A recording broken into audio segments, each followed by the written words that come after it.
I'm here with Liquid Juice, man. What's good with you today? Man, I'm having a blessed day, man. I'm just glad to be here, and I'm just glad to be able to make music and do something I enjoy doing and what I love. Definitely, we're in Hollywood, California, but you're not originally from California. You're actually from Alabama.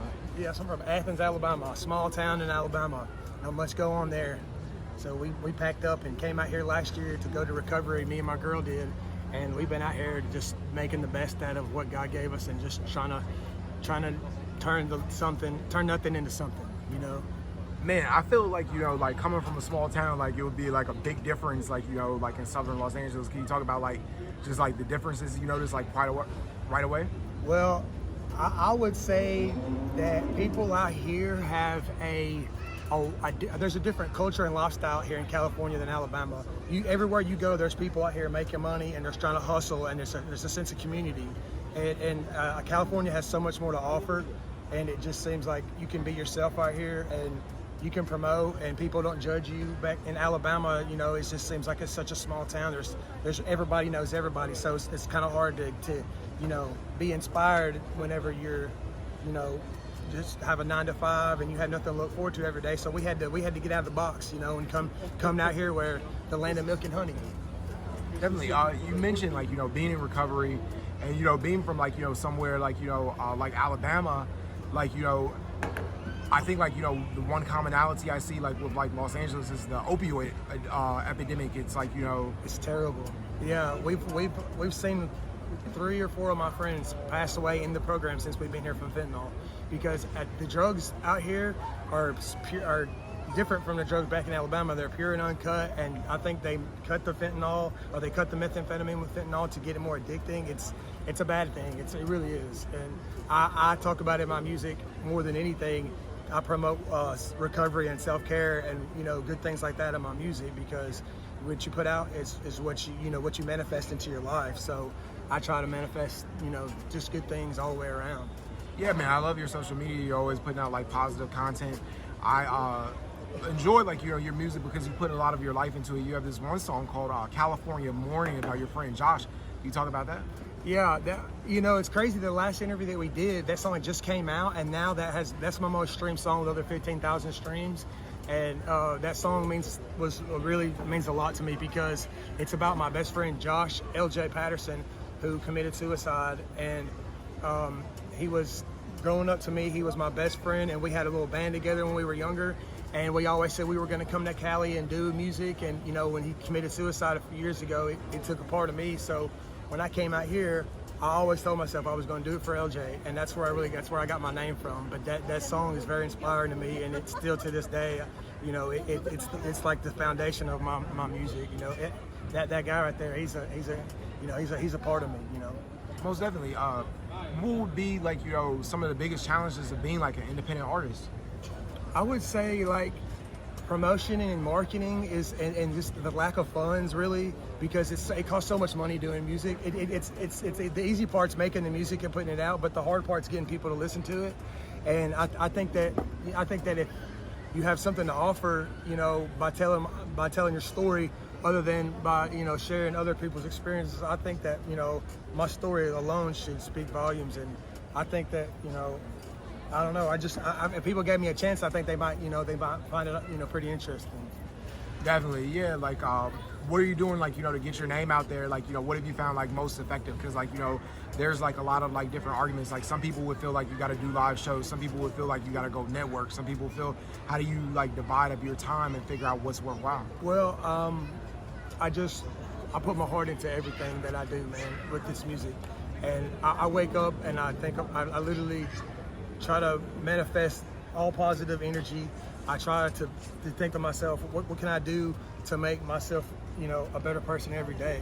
So I think that with me having such good faith and confidence in myself and with God, I really feel like that it's the word of mouth gets out there and people will start talking about, it should bring me home. It should bring people right where they need to be.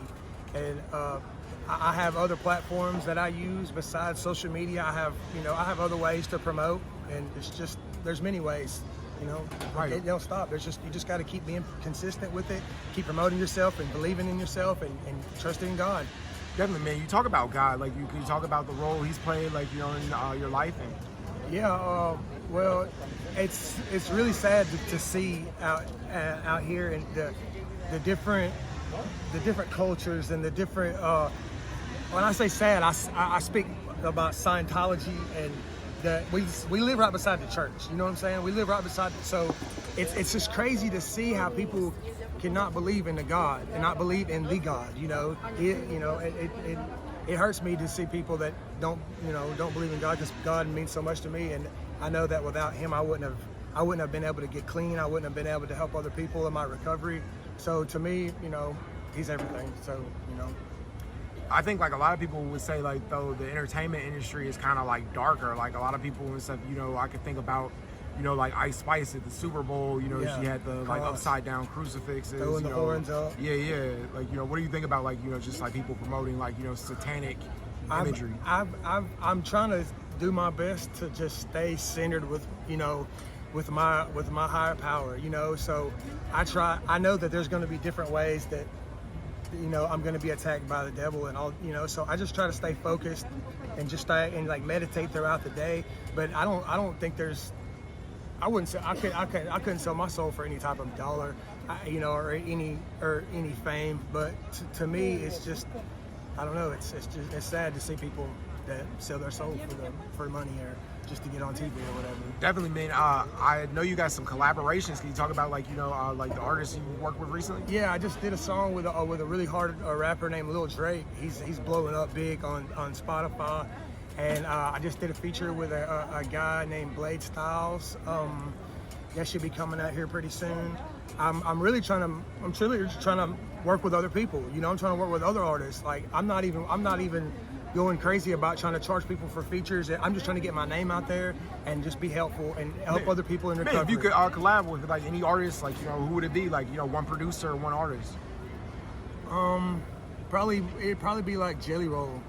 Yeah, man. Yeah, I love Jelly Roll, Probably man. Jelly Roll. I listened to Save Me, earlier today. Yeah. He's so inspiring. His story is so inspiring, and everything that he does for the community and for the anti-fentanyl stuff that he does, and how he's just he's a little older than me, and it gives me hope. You know what I'm saying? For me being a new artist, that I can achieve those great things that he's achieved in such a short time as well. What about a producer? A producer, I'd like to work with. Probably I don't know, out here probably like Hit Boy or Big Hit. I like La Russell. I like those guys. Oh yeah. I like those guys out there. I like the West Coast. I'd like to work with Death Row. I like to work with some of Nip's people. You know what I'm saying? I'm in the West. I'm in LA. I like the West Coast vibes. Man, do you produce your own songs? Like, I was listening to like this song you dropped 3 days ago, You and I, and that beat was sick. Yes, man. You and I is I went way out of my box to make that song, and I'm glad you said something about it because I really wanted to promote it. But that song is dedicated to my girl, and it means to me what I couldn't really say to her. So a lot of times I'll put in my lyrics because she's my muse. And that song is it's like a house DJ song. You'd have to just go check it out. It's not an ordinary song, but yeah, I feel inspired, and there's no telling what kind of music I might make. It's country, rap. I got a country song coming out in a couple weeks too, called The Country Life. But yeah, I drop music every week. I try to stay relevant, and I'm trying to stay consistent. Man, I'm definitely enjoying like the work you're doing, man. What's next for you? Like, any shows coming up or like anything like I'm ready to work with all new artists. I'm ready. I play the guitar pretty well. I brag on myself more about the guitar than I do anything, and I've been playing it since I was young. I'd like to be on the guitar with some artists, so if you need me on the guitar, I'd love to come to the studio. If y'all need me on hooks, verses, I like to work with new people. I'd like to do some shows if you need me to open up for you. It's just whatever God presents to me, and I'm just trying to take advantage of every opportunity set for my way. Man, like you got such a great attitude, man. Liquid Juice, thank you so much for taking the time. Thank you. I really appreciate you. What would be your advice to artists like moving to California, like trying to pursue music? Believe in yourself. Believe in yourself. You can do it. If I can do it, then anybody can do it. And yeah. Most definitely, man.